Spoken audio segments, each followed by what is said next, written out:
We've got to learn about dihybrid crosses today. Do you have a clipboard? Yes, chance? clipboards are here in the back. Hey guys, welcome to my YouTube channel. Fit Check, Marshalls, Gymshark, American Eagle. I'm not going to show you Bass that. Pro. Bass Pro and Nike. Oh, and then my hoodie's from Hollis Gym. It's really comfy, but it's hot as No, it feels cozy in here. It's so Get hot. it right. It It it's only feels good good. in here, but it's like really hot. Okay, well, why do the girls have a blanket then? I feel bad for Zane, whatever he has to hear this. And I'm Really? just always cold. Exactly. Thank you. Yeah. Where is that Like my clipboard? grandma. Me? Okay. My grandma's never. Anyways, last week we learned about monohybrid crosses, and all you guys have done is monohybrid crosses. We are going to learn how to do a dihybrid cross because you are college students and dihybrid crosses. So with the dihybrid cross, we're looking at two traits at the same time. Monohybrid cross is only looking at one trait. So now we are combining two traits instead of just one. So with a monohybrid, it was just like a purple color and a white color, or it was tall versus short. But now we're looking at the two traits at the same time, such as a tall purple plant, or a wrinkled seed and a green seed. So we're looking at two traits at the same time. So that's what a dihybrid cross is. And these Punnett squares are going to be a lot bigger. So instead of just 4 squares, we're going to have 16 squares, Punnett squares. So Mendel did do Punnett squares with the dihybrid crosses. And you are going to be responsible for a dihybrid cross also. So I'll go ahead and draw it on the board and get ready for that. Would it be 4x4? Yes, 4x4. How do you like search stuff up on this again? You go to Google, No, I mean like on a Google Doc. Control F. Miss Ayers, we don't have Quiz Bowl away this week, so how am I going to get okay. McDonald's? I'm sorry. I appreciate your apologies. It's on It's all your page fault. 75. I don't eat out much anymore Near the bottom. because I'm broke and I must save all the monies. I'm there broke it too. is. Yeah. But I No, still it's go out to not eat, that's why Okay. I'm broke. Isn't it 75? 76, 75? Oh my gosh, my stomach's killing me, Miss Ayers. All right, so when we do a dihybrid cross, just like before, we have a true breeding parent, and I tried to color coordinate again. So homozygous dominant, homozygous recessive. And this time you'll notice that we have two traits. So we have AA, BB, and then little a and little b. So we're looking at two traits. So there are 4. Last time we only had 2, okay? So when we cross it, remember that each can give 1A and 1B. So they can each give a combination of 1A and 1B. So this is the P generation. And then we have our F1 generation. So our F1 generation, because this can only give a big A and a big B, and this one can only give a little a and a little b, you don't even have to do a Punnett square to figure this one out, because you know your first combination is going to be heterozygous, okay? So your heterozygous generation is going to be the F1 generation. So all of the F1 offspring will be dihybrids, will be heterozygous, and have purple and tall flowers. Because in this case, purple is dominant and tall is dominant. So dominant, dominant. Now, whenever I do one of these problems, I always like to write it out. So we're going to say A is tall and B is purple. And A is short and B is white. Do this for every single problem. Every single problem, make yourself an answer key. Because like I said, today you're getting your genetic problems. Remember I told you there are 3 packets of genetic problems? Oh. Yeah? You're getting all 3 packets today, and all 3 packets will be due at the same time. And you're working your way, it says genetic problems 1, 2, and 3 on top of the packets. You work your way through 1, 2, and 3 in that order because 1 is the easiest and 3 is the hardest. So I give all of them to you at the same time, and that way you can work through them at your own pace. They're not going to be due for a while. I'm not even going to really give you a deadline yet. That way you can just not worry about a deadline. You can just kind of work your way through, and I'll make up a deadline later on, okay? And that way you don't feel rushed. But every problem, you need to do this. So important, okay? dominant, recessive, recessive. Write it out. Otherwise, you're going to get confused. I cannot stress this enough. You will ask me to help you with a problem. This will be one of the first things I do. I will read the problem. I will make an answer key like this. Okay? Okay.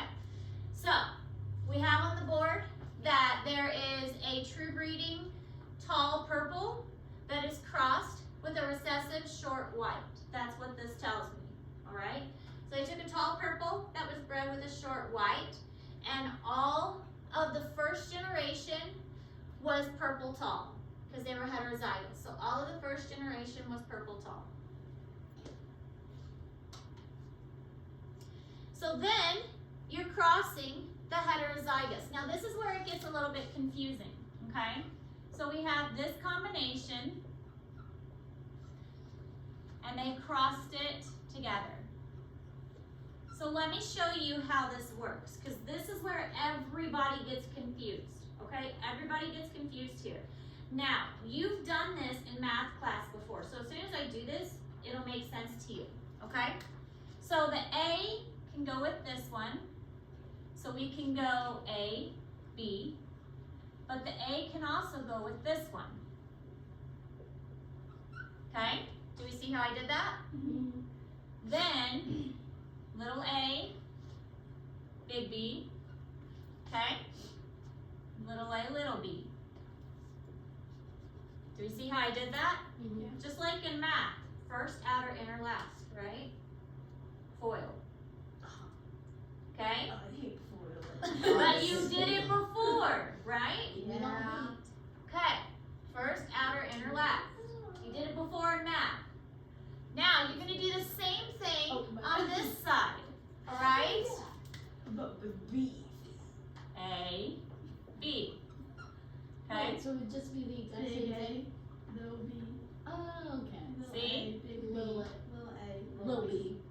Little B. Little B. Little B. All right. Good? Yeah. No, I'm not. Now, when you cross these, how many are going to be in each box? AB squared. Well, what do you mean? 4. There's going to be 4 in each box, okay? So you're going to go...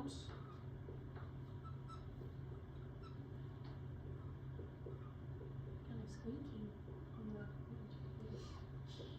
Do you see how I'm doing this? Yeah. I thought you meant like 4 separate sets. Me too. Oh, yeah. So I was looking at you for a second. You see what I'm doing here? Yeah.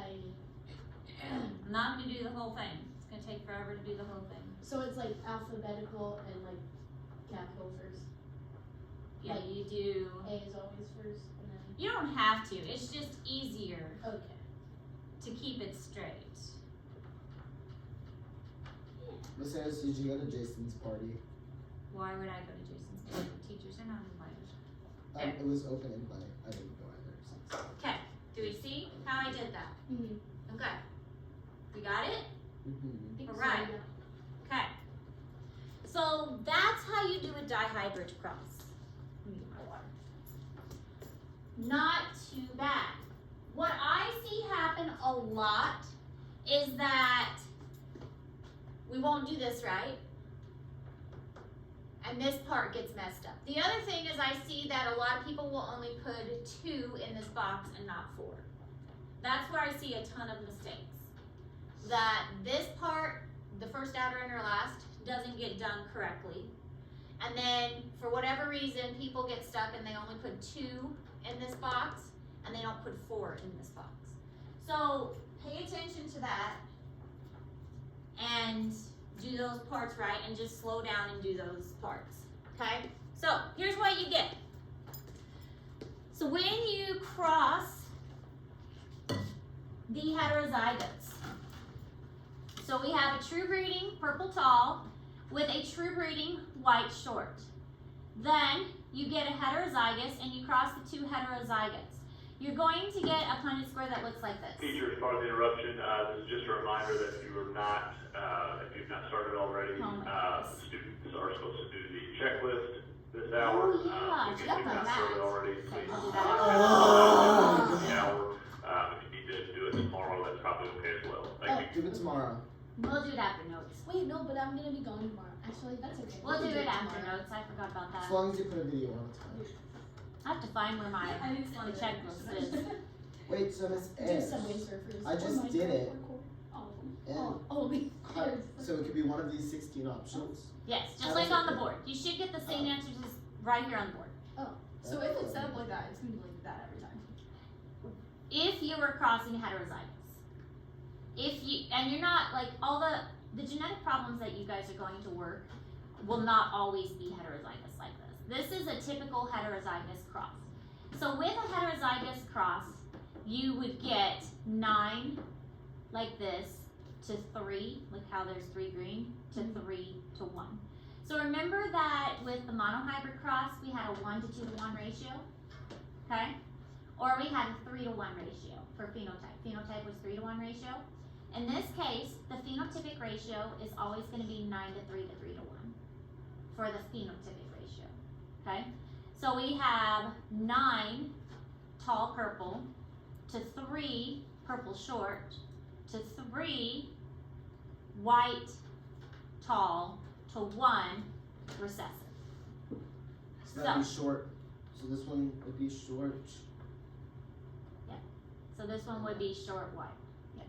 And all those would be 9 to 3 to 3 to 1. If you're crossing a heterozygous with a heterozygous, it's always going to be 9 to 3 to 3 to 1. So Mendel did these crosses, these dihybrid crosses a lot, and he always got the same 9 to 3 to 3 to 1 ratio, which he was like, man, this is, kind of weird that I'm always getting this same combination, 9 to 3 to 3 to 1 every single time. And so he was able to come up with another law, which we'll talk about in a little bit, because remember he had that law of segregation in the first one, and he came up with another law.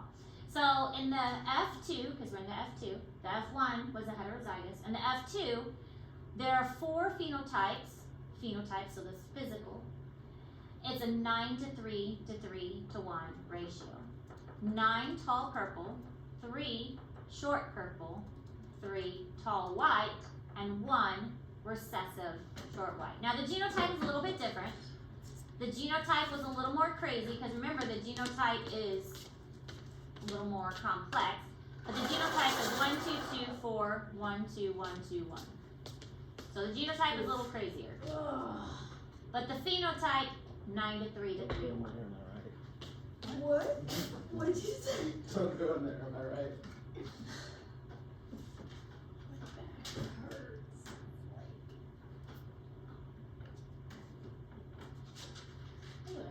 Miss Ayers. So that's like crazy. So there's 1 A A B B. I thought you appreciate it. I think that was you. Because Ramsey's way back there. Wait, why is this not working? My pencil just died. This Ayers, my pencil died. Just stop talking over him. Stop. No start. Who knows? Oopsies. Smell? It should have only gone to the closet, but it's fine. Shut the door off. That's what you want. Don't go in there, my right. Look, I'm sorry, okay? Oh, I'm sorry, Mr. You can continue. Please keep going. My first 2 hours are almost entirely boys. Oh, I'm so sorry. It's confusing. Alright, we're gonna watch this A video. dihybrid cross is a cross between 2 parents that breed true for different versions of 2 traits. In this example, flower color is governed by gene A, and plant height is governed by gene B. The alleles that specify pink flowers and a tall height are dominant over those that specify white flowers and shorter height. In each plant, meiosis will produce gametes of a single genotype. When these gametes combine, they produce plants that are heterozygous at both loci, and thus are purple-flowered and tall. During meiosis, alleles for genes A and B are assorted into gametes independently. 4 kinds of gametes are formed. We can create a Punnett square to show what happens when the gametes combine. On average, 9 out of 16 F2 plants will be purple-flowered and tall. 3 out of 16 will be purple-flowered and dwarfed. Another 3 out of 16 will be white-flowered and tall. 1 out of 16 will be white-flowered and dwarfed. Today we know that this 9:3 to 3:1 ratio in the F2 offspring is evidence of the independent assortment of genes on different non-homologous chromosomes. So independent assortment. So that's the 9:3 to 3:1 ratio. Would the white flowers and the purple flowers breeding not make the purple lighter? It's a great question. In some cases it can, but that's called incomplete dominance. That's a special exception. In most of the places, the white and the purple breeding, the purple overrides it completely. But there are some cases where you have like a red and a white flower that makes a pink flower. And that is called incomplete dominance, and we haven't gotten there yet. Okay. So, Whoopsies. no, you're fine, because you're right, and there are some cases of that, but that's a separate instance where the dominant doesn't completely hide the recessive. So right now we're just learning strictly dominant versus recessive, but yes, there are some instances like that. So after this we'll build up to 16 by 16. There is only one example of a trihybrid cross that we'll do, and that trihybrid cross we will not have on the test. But it'll be like we do it as a class when I get together. You will do it on your own. This is gonna be You'll terrible. work together, and you can work together. So will we just have to figure out how many different phenotypes there are, or are we just gonna have to fill the You'll have to see what the questions are. Sorry. Hey, seriously, I filled out my own, and it looks so good. I think that's the wrong side, buddy. There you go. I'm gonna fart. So, the first one That's easy. was the law of segregation. This one is the law of independent assortment. So what the law of independent assortment Mendel discovered was during the dihybrid cross, and this is the 9:3 to 3:1 ratio. During meiosis, members of a pair of genes on homologous chromosomes get distributed into gametes independently of other gene pairs. So this is the law of independent assortment. He was able to discover this law, which is different from the other law, because of the dihybrid crosses. So one law was developed because of monohybrid crosses. The law of independent assortment was discovered because of dihybrid crosses.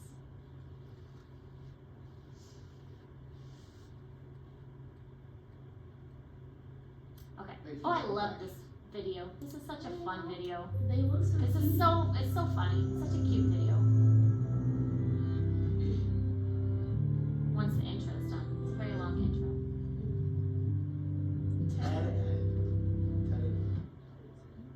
These days, scientists know how you inherit characteristics from your parents. Oh, They're able to calculate probabilities of having a specific trait or getting a genetic disease according to the information they have from the parents and the family history. But how is this possible? To understand how traits pass from one living being to its descendants, we need to go back in time to the 19th century and a man named Gregor Mendel. Mendel was an Austrian monk and biologist who loved to work with plants. By breeding the pea plants he was growing in the monastery's garden, he discovered the principles that rule heredity. In one of the most classic examples, Mendel combined a purebred yellow-seeded plant with a purebred green-seeded plant, and he got only yellow seeds. He called the yellow color trait the dominant one, because it was expressed in all the new seeds. Then he let the new yellow-seeded hybrid plants self-fertilize, and in this second generation he got both yellow and green seeds, which meant that the green trait had been hidden by the dominant yellow. He called this hidden trait the recessive trait. From those results, Mendel inferred that each trait depends on a pair of factors, one of them coming from the mother and the other from the father.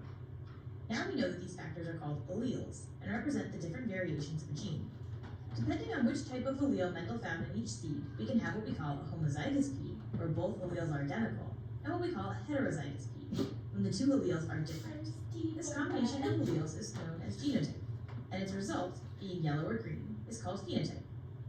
To clearly visualize how alleles are distributed amongst descendants, we can use a diagram called the Punnett square. You just place the different alleles on both axes, and then you figure out the possible combinations.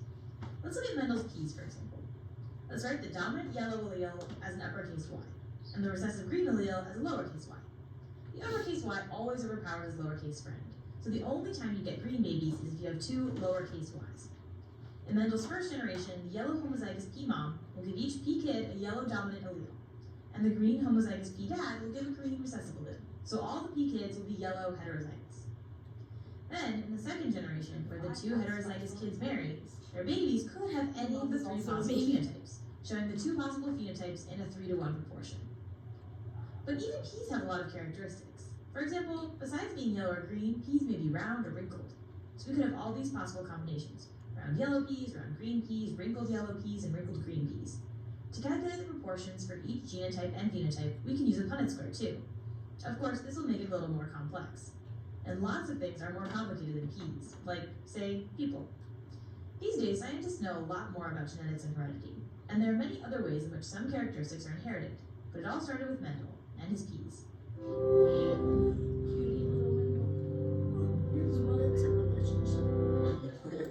He just loved his He just peas. goes- He was like,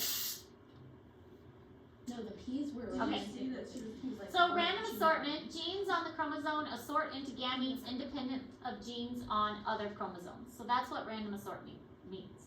The chromosomes get assorted randomly into the gametes. Okay. That's crazy. That's a good way to remember. Yeah. Random assortment is the random assortment. Well, sometimes scientists actually get it right. Yeah. Sometimes they don't. Like Sometimes they're like, introns and exons. Those Oh. they didn't do very good this with. is Megatron and it has nothing to do with Megatron. Introns and exons made me so mad. They rage baited. Wait, what are introns and extrons? Couldn't tell you, I forgot. Was I supposed to know They that? are removed during the protein synthesis process, Oh yeah. but the introns were the ones that were removed and the exons were the yeah. ones that stayed. Is that, did we learn that last semester? Yes. Yeah, when there's no one, no one I do remember. Yeah. Well, then it's a good thing I'm not giving you a comprehensive test from the beginning of the year. Oh Really? yes. We thank you Unlike so another much for teacher. that. All right, so linkage groups. All genes on a chromosome are part of a group that travel together. So if it's on a chromosome, that whole chromosome stays together. But genes that are very close together on a chromosome are linked. So I mentioned this previously, that if the genes are really close on a chromosome, then they're probably not going to get split apart during crossing over. So if there's a big gap between them, then that's usually where crossing over is going to take place. So sometimes they form a linkage group by being close together on that particular chromosome. Miss Ayers, perchance would you be missing a picture of Avery? Why did you steal Avery's pictures? I did. It was on the back of because the I was on clipboard. clipboard. Why is it on backwards? I don't know. I don't know. Put it on my desk, please. I just like saw it and I was like. it That's all. wasn't He was me, I like, swear. what is this doing? Of course she thought it was me. She thinks I'm a criminal. What? I didn't know what was going on. I just knew you had a picture of Avery. Let's go with this collage.